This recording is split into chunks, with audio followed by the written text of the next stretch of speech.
नमस्कार, अमर उजाला.com पर आपका स्वागत है। आपके साथ मैं हूं आदर्श झा। देखिए, इस वक्त लगातार दिल्ली को लेकर सबकी नजरें लगी हुई हैं कि आखिर दिल्ली में चल क्या रहा है। एक तरफ अरविंद केजरीवाल ने इस्तीफा दे दिया, आतिशी के नाम की अनुशंसा कर दी गई, आतिशी को नेता चुन लिया गया। अब आतिशी अगली मुख्यमंत्री होंगी, राज्यपाल से मुलाकात हो गई, दावा पेश कर दिया और जो तारीख शपथ ग्रहण की होगी उसको लेकर के भी तमाम चर्चाएं चल रही हैं।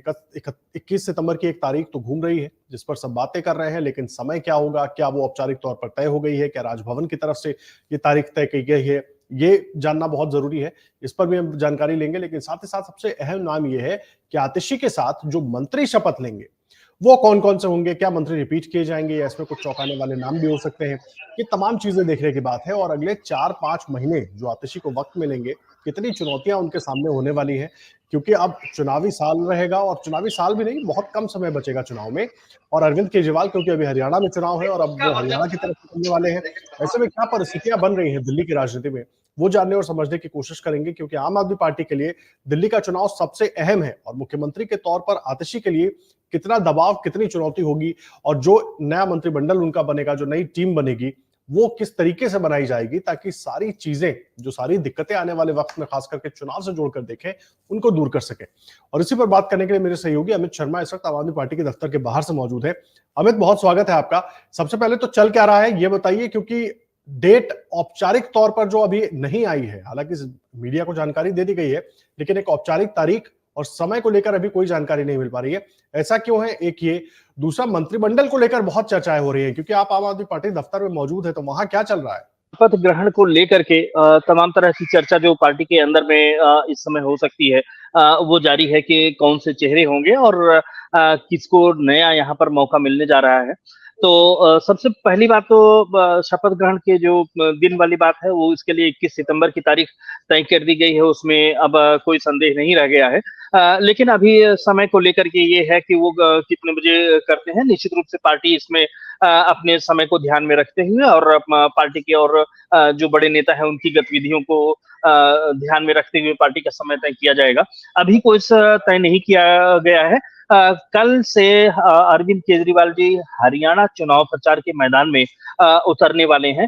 तो इसके बाद से आम आदमी पार्टी की गतिविधियों में बहुत तेजी दिखाई पड़ने की संभावना है, क्योंकि जेल से आने के बाद में, जो शराब घोटाले में जब से अरविंद केजरीवाल जी जेल में गए थे, बाहर आने के बाद बीच में एक बार जब उनको जमानत मिली थी, तब उन्होंने लोकसभा चुनाव का प्रचार किया था। लेकिन उसके बाद से उन्होंने कोई गतिविधि पब्लिक के बीच में नहीं किया था। ये पहली उनका रोड शो होगा जो कि हरियाणा से शुरू होगा। अगले 4-5 दिनों तक लगातार उनका रोड शो होगा और वहां पर वो प्रचार करेंगे।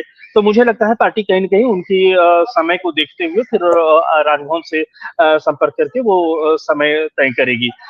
दूसरी बात, जहां तक आप सवाल कर रहे थे कि मंत्रिमंडल में इस बार क्या फेरबदल देखने को मिल सकता है, तो मैं आपको बताऊं कि देखिए, आतिशी वही खांचा लेकर के चल रही है, वही नक्शा लेकर के चल रही है जो अरविंद केजरीवाल जी ने इसके पहले लिया था। उनके मंत्रिमंडल में सिर्फ एक चेहरा नया शामिल होने जा रहा है, जिन्हें कि मुकेश अहलावत के नाम से जाना जाता है। सुल्तानपुर माजरा से वो पहली बार विधायक बने हैं। ये एक माने रिजर्व कंस्टिट्यूएंसी है, अनुसूचित जाति के लोगों के लिए आरक्षित रखी गई है। तो वहां से मुकेश अहलावत जी पहली बार चुनाव जीते हैं।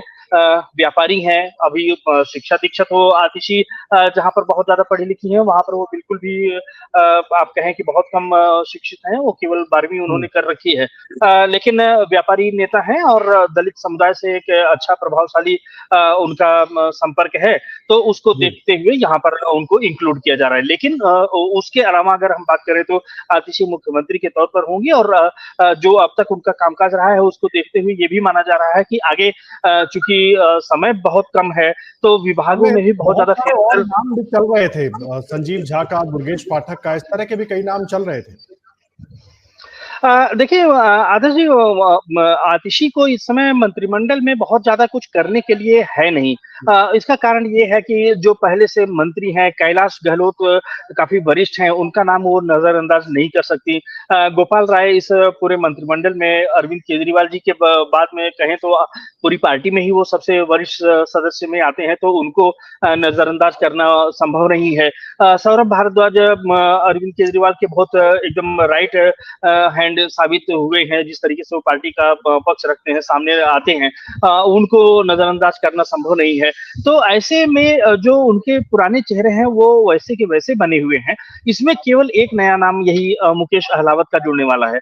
आप जो कह रहे हैं कि इसमें दुर्गेश पाठक हो या और भी कई नाम हैं जिनके बारे में चर्चा की जा रही थी, संजीव झा के बारे में कहा ही जा रहा था कि पूर्वांचली मतदाताओं को लुभाने के लिए, चूंकि चुनाव बिल्कुल सामने है, तो उनको आगे प्रमोट किया जा सकता है। लगातार 3 बार वो विधायक रह चुके हैं और पार्टी फोरम पर वो और डिबेट्स वगैरह में लगातार वो पार्टी की राय बहुत मजबूती के साथ में रखते हैं।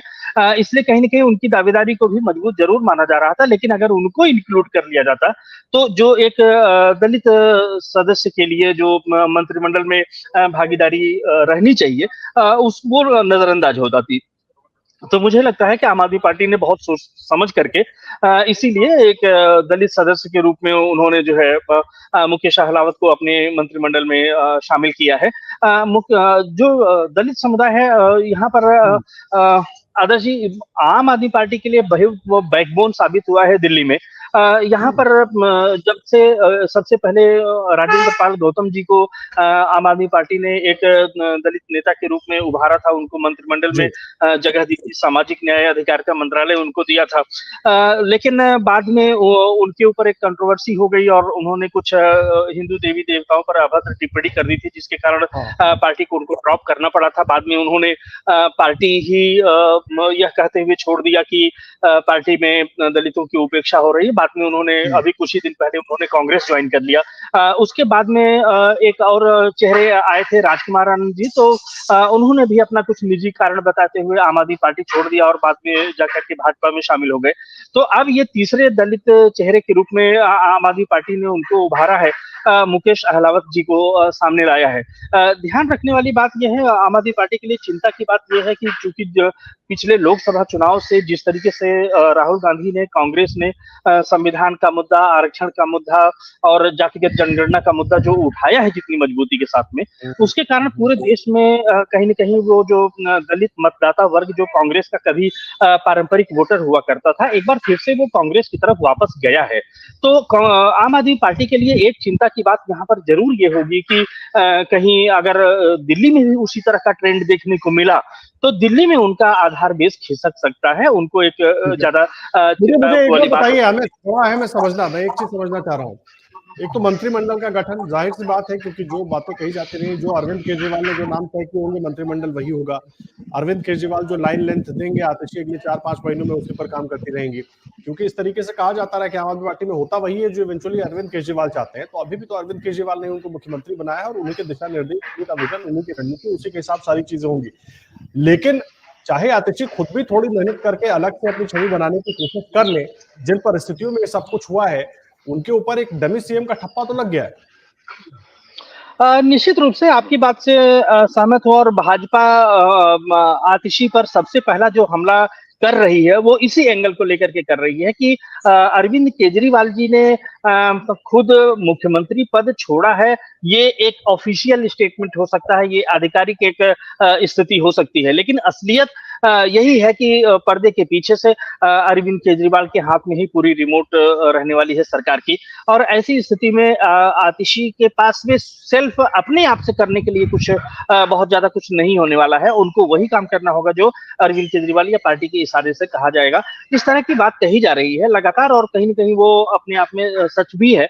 लेकिन ये है कि आतिशी के पास में अपने आप को साबित करने के लिए बहुत मुख्यमंत्री के रूप में अगर कहें, इसके पहले तो उन्होंने अपने काम से जो भी पार्टी को योगदान देना था या अपना दिल्ली में योगदान देना था वो उन्होंने दिया ही है। शिक्षा जो आम आदमी पार्टी की मुख्य एक कहें धुरी रही उनकी पूरे राजनीति की, उसमें जो भी योगदान देना था वो आतिशी का उसमें एक बड़ा योगदान माना जाता है जब वो मनीष सिसोदिया के सहयोगी के रूप में काम कर रही थी। लेकिन एक मुख्यमंत्री मुख्यमंत्री के तौर में कोई बड़ी छाप छोड़ने में वो सफल हो पाएंगी, ये थोड़ा सा मुश्किल इसलिए लगता है क्योंकि फरवरी में दिल्ली में चुनाव होने हैं। इस समय हम सितंबर में बात कर रहे हैं और उसका भी आधा से ज्यादा समय बीत चुका है, तो बीच में अक्टूबर, नवंबर, दिसंबर 2-3 महीने का केवल उनके पास समय रहने वाला है और इस 3 महीने में आतिशी कोई अपनी बड़ी छाप छोड़ पाएंगी, ये उनके लिए एक बड़ी चुनौती का काम ये रहेगा। अहम बात आप कह रहे हैं। एक चीज और अमित मैं जानना चाह रहा था, कुछ क्योंकि आप आम आदमी पार्टी में लगातार मौजूद है, आम आदमी पार्टी के नेताओं के संपर्क में हैं और एक पूरा घटनाक्रम आप हमारे दर्शकों तक कई दिनों से पहुंचा रहे हैं। कुछ इस बात को लेकर चर्चा हो रही है कि क्या रणनीति रहेगी अगले 4-5 महीनों की आतिशी की, क्या अब जिस तरीके से ये इस्तीफा देने की रणनीति प्लान की अरविंद केजरीवाल ने, क्या उसके बाद की रणनीति तय है? क्योंकि सामने चुनाव है और ये जो फेज है ये बड़ा अहम है। मुख्यमंत्री की कुर्सी पर नहीं होंगे केजरीवाल, आतिशी होंगी, लेकिन चुनाव के हिसाब से भी माहौल बनाना है और इसमें अरविंद केजरीवाल माहिर हैं, तो उसके लिए रणनीति कुछ तय की गई है क्या, कुछ बनाई गई है? आप यहाँ पर आम आदमी पार्टी का देखिए पूरा का पूरा फोकस इस समय दिल्ली की बजाय वो हरियाणा पर है। हरियाणा में किस तरह से वो अपनी प्रेजेंस बढ़ा पाते हैं, वहां पर वोट बेस बढ़ा पाते हैं, इसके लिए पार्टी ने पूरे अपने तंत्र, पूरे संसाधन, पूरा फोकस इस समय कर रखा है। दिल्ली एक समय एक तरह से कहें कि वो एक सेकंड प्रायोरिटी बनकर के रह गई है और केवल दिल्ली ही नहीं, जो जितनी हम लोगों को जानकारी मिल रही है, पंजाब की तरफ से भी पूरा का पूरा आम आदमी पार्टी को जो पूरा सहयोग दिया जा सकता है, वो पूरा प्रशासनिक सहयोग और जिस तरीके से भी संभव है, वो पूरी तरीके से हरियाणा में झोंक दिया गया है। पार्टी की पूरी कोशिश हरियाणा में अपना बेस बढ़ाने की, अपने आप को मजबूत करने की है।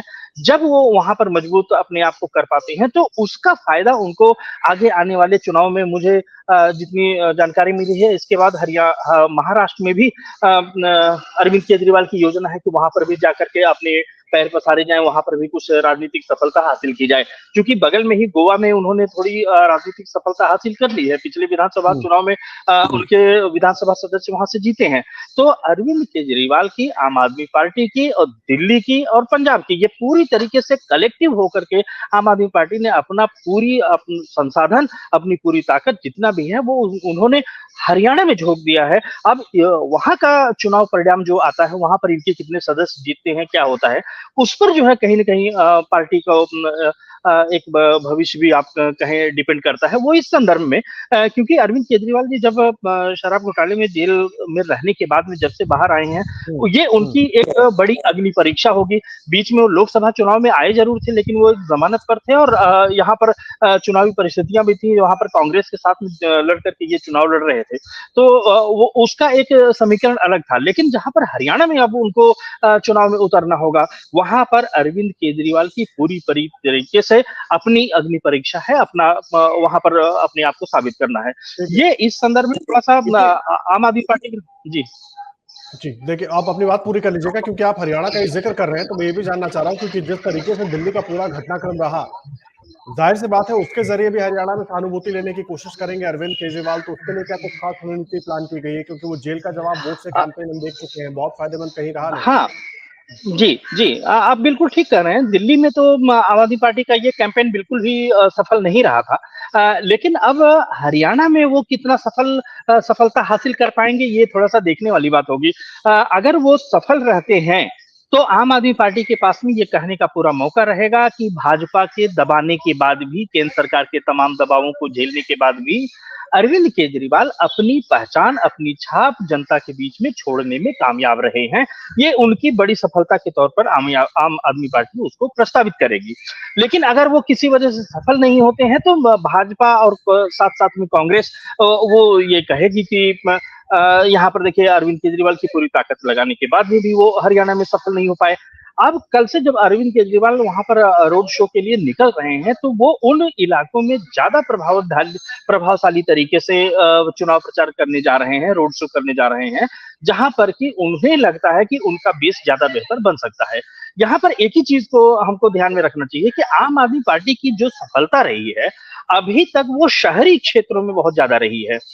दिल्ली चूंकि पूरी तरीके से आप इसे कहने के लिए सरकार के खाते में तो कुछ यहाँ पर क्षेत्र हैं जो ग्रामीण हैं, लेकिन हम जानते हैं कि दिल्ली पूरी तरीके से वो शहरी क्षेत्र है, इसलिए यहाँ का समीकरण बिल्कुल अलग है। लेकिन अब हरियाणा में कितना वो असर कर पाते हैं, ये एक बड़ी अलग सी परिस्थिति होगी आम आदमी पार्टी के लिए। अगर वो वहां के जी एक आखिरी सवाल अमित जी, एक चीज मैं आपसे समझना चाह रहा हूँ, क्योंकि देखिए आप अरविंद केजरीवाल ने खुद इस्तीफा दिया, आतिशी को मुख्यमंत्री बनाया। बहुत से लोगों की महत्वाकांक्षाएं होंगी कि कम से कम मंत्रिमंडल में तो जगह मिल जाए, तो कुछ नाराजगी अंदर खाने ये भी तो होगी। माफ कीजिएगा, शायद फ्रीज कर गया था, मैं आपका क्वेश्चन पूरी तरीके से सुन नहीं पाया। मैं ये जानना चाह रहा हूं आपसे अमित जी, क्योंकि देखिए अरविंद केजरीवाल ने खुद इस्तीफा दिया, आतिशी को मुख्यमंत्री बनाया, लेकिन और भी लोगों की महत्वाकांक्षा होगी कि मंत्रिमंडल में ही जगह मिल जाए, तो कुछ नाराजगी तो इसको लेकर के भी अंदर खाने होगी, भले खुलकर नहीं कह रहे। आप ठीक बात कह रहे हैं कि कुछ बड़े नेता हैं जिनको कि इस बात की उम्मीद जरूर थी कि अरविंद केजरीवाल के पद से हटने के बाद में उन्हें मौका मिल सकता है। इसके बारे में पार्टी के ही वरिष्ठ सदस्य जो मंत्रिमंडल में भी शामिल थे, उनके बारे में चर्चा भी की गई थी। लेकिन ये है कि ऐसे लोगों को पार्टी ने वहां पर चुनाव प्रचार की भूमिका में नहीं रखा है, उन्हें कोई बहुत बड़ी जिम्मेदारी में नहीं है, इसलिए इसका कोई असर हरियाणा में दिखेगा, इस बात की संभावना थोड़ी सी कमी है। तो यहाँ पर हरियाणा में तो कम से कम इसका कोई बड़ा असर देखने को मिलेगा, ये हम नहीं कह सकते। हाँ, बाद में चूंकि फरवरी में ही यहाँ पर दिल्ली में चुनाव होंगे और उस समय की क्या परिस्थितियां होंगी, वहां पर थोड़ा सा डैमेज, अगर इस जो आप एंगल का इशारा कर रहे हैं, अगर कुछ आंतरिक असंतोष होता है तो उसका नुकसान यहाँ पर जरूर हो सकता है। लेकिन चूंकि हरियाणा की जमीन बिल्कुल अलग है, वहां के मतदाता पूरी तरीके से अलग है और पार्टी ने जिनको जिम्मेदारियां वहां पर दी हैं वो भी पूरी तरह से अलग है, और वो जो असंतुष्ट गुट है वो कम से कम वहां से पूरी तरीके से दूर है, तो इसलिए वहां पर असर पड़ने की थोड़ी सी संभावना बहुत कम है।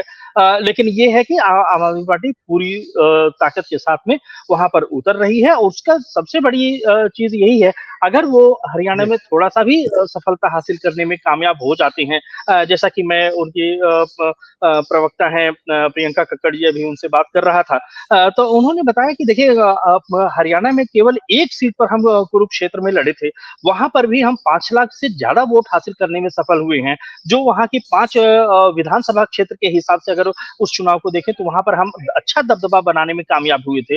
अब वो जो विधानसभा चुनाव में कन्वर्ट होगा तो ऐसी सीटों पर हमें जीत की संभावना मिलती है, लेकिन हमें यह भी देखना होगा, क्योंकि वो चुनाव आम आदमी पार्टी कांग्रेस के साथ में लड़ रही थी, मत जो गैर भाजपा वोटर था उसके लिए हरियाणा में कोई बहुत ज्यादा अवसर नहीं था कि वो किसी दूसरे विकल्प को तलाशे। ऐसे में आम आदमी पार्टी को जो सफलता मिली रही है उसमें कहीं ना कहीं छिपे तौर पर ही सही वो कांग्रेस का योगदान वहां पर माना जा सकता है। लेकिन अब यहाँ पर केजरीवाल अकेले दम पर उतरने जा रहे हैं, तो ऐसे में वो कितना सफल हो पाएंगे और कितना आम आदमी पार्टी वहां पर अपना बेस बना पाएगी, ये जरूर देखने वाली बात होगी। जी, ये अहम बातें, अहम जानकारी आप दर्शकों तक पहुंचा रहे हैं। अमित, बहुत धन्यवाद आपका, और नजर बनाकर रखिए जो भी पॉलिटिकल अपडेट होगा उससे जुड़ा हर अपडेट। अमित शर्मा मेरे सहयोगी लगातार आम आदमी पार्टी के साथ जुड़े हुए हैं, उनके दफ्तर में मौजूद हैं और लगातार खबरें आप तक पहुंचा रहे हैं। हर एक अपडेट amarujala.com पर हम सब आप तक पहुंचाते रहेंगे। अमित, बहुत धन्यवाद आपका। अगर आप ये वीडियो YouTube पर देख रहे हैं तो हमारे चैनल को सब्सक्राइब करें और बेल आइकन को दबाना ना भूलें। अगर आप Facebook पर यह वीडियो देख रहे हैं तो हमारे पेज को लाइक करें।